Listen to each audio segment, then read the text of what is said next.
தங்கமா வைரமா என்ன சொல்ல இவன் குணத்துக்கு ஏதும் ஈடு இல்ல. சொந்தமா வந்தமா என்ன சொல்ல ஒரு ஆபத்துன்னா வந்து நிப்பான் இந்த புள்ள.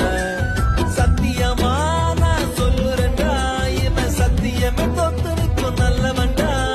சுத்தத்திலும் சுத்த தங்கமடா இந்த நாட்டோட. தங்கமா வைரமா என்ன சொல்ல